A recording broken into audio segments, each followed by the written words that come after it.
आज आम आदमी पार्टी का स्टूडेंट विंग एसएफ को जो है वो लॉन्च किया गया है। इस पर बातचीत करने के लिए आम आदमी पार्टी नेता अनुराग ढांडा जी हमारे साथ में। सर, कैसे काम करेगी, क्या स्ट्रेटजी होगी इसकी और कैसे क्या प्लान तैयार किया है ऐसा? देखिए, एसेप फ्यूचरिस्टिक ऑर्गेनाइजेशन है और एसेप जो फ्यूचर है स्टूडेंट पॉलिटिक्स का देश में, उसको ध्यान में रख के इसको डिज़ाइन किया गया, इसको बनाया गया है। Association of students for alternative politics जो मेन स्ट्रीम चला आ रहा है ना, छात्र राजनीति का मतलब है कि इकट्ठे हो जाओ और कहीं चुनाव लड़ो, उसमें झगड़े हों, उस सब में घुसने के लिए आम आदमी पार्टी की ये स्टूडेंट विंग नहीं बनी है। अल्टरनेटिव पॉलिटिक्स का मतलब है कि स्टूडेंट्स के मुद्दों के ऊपर बात करेंगे।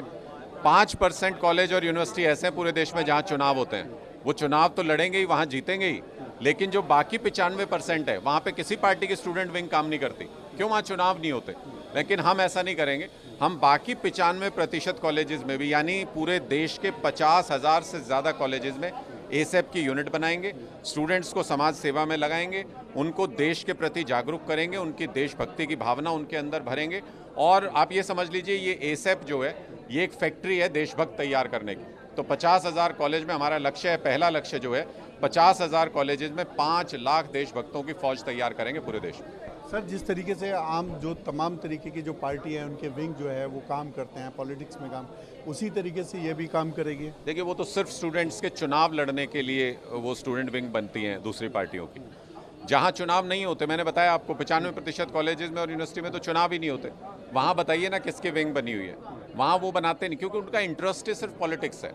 हम उस स्टूडेंट पॉलिटिक्स में जहां चुनाव होते हैं वहां तो जीतेंगे ही, वहां तो चुनाव लड़ेंगे ही, लेकिन 95% कॉलेज यूनिवर्सिटी जहां चुनाव नहीं होते हैं वहां भी सोशल यूनिट बनाएंगे, वहां पे भी देश का काम करेंगे, देश की डेमोक्रेसी के बारे में युवाओं को जागरूक करेंगे, देशभक्त तैयार करेंगे। हाँ सर, दिल्ली सरकार ने जो बजट है, विधायक बजट जो है वो दिल्ली में 15 करोड़ जो कि मिलता था उसको घटा करके 5 करोड़ कर दिया है। इस पे मुझे लगता है कि बीजेपी को शायद अपने विधायकों पे यकीन नहीं है। बीजेपी को लगता होगा कि उनके विधायक ये सारा पैसा खा जाएंगे, तो इसलिए उन्होंने उसको विधायक बजट को कम कर दिया है। वरना विधायक को तो जो बजट मिलता है वो जनता से सीधे कनेक्ट होता है और वो बहुत जल्दी अलॉट हो सकता है। तो पूरा सरकार से घूम के आके एक नाली बनवाने की क्या ज़रूरत है जो विधायक बनवा सकता है वहाँ पे।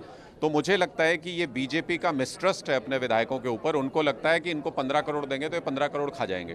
तो इसलिए अपने विधायकों की इस कमज़ोरी को देखते हुए उन्होंने विधायक फंड को कम किया होगा। लेकिन एक रिग्रेसिव स्टेप है, बैकवर्ड स्टेप है, फॉरवर्ड नहीं है स्टेप, आगे भविष्य की तरफ नहीं ले जाता है। इससे दिल्ली के विकास पे रोक लगेगी सर, क्योंकि पूरा फंड स्पीड कम होगी विकास की, जो लोकल काम है उनकी रफ्तार कम हो जाएगी विधायक फंड को कम करने से।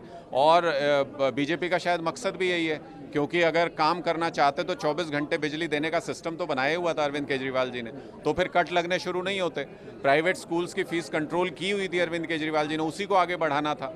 जो मोहल्ला क्लिनिक चल रहे थे उसमें और 50-100 बढ़ा देते, लेकिन ये तो जो है उनको भी बंद कर रहे हैं। तो शायद इनका मकसद यही है, दिल्ली के लोगों से नफरत करती है भारतीय जनता पार्टी, और शायद इनका मकसद यही है कि अब हमारी सरकार आ गई, इनको सबक सिखाएंगे दिल्ली के लोगों को। ये बीजेपी करना चाहती है। बिल्कुल, ये थे अनुराग ढांडा जो बता रहे थे कि किस तरीके से दिल्ली में आम आदमी पार्टी काम करेगी और तमाम जो एसएफ का जो स्टूडेंट विंग बनाया गया है वो पूरे देश में काम करेगा। कैमरा पर्सन संजय राहुल के साथ यूसुफ, न्यूज़ 24 दिल्ली।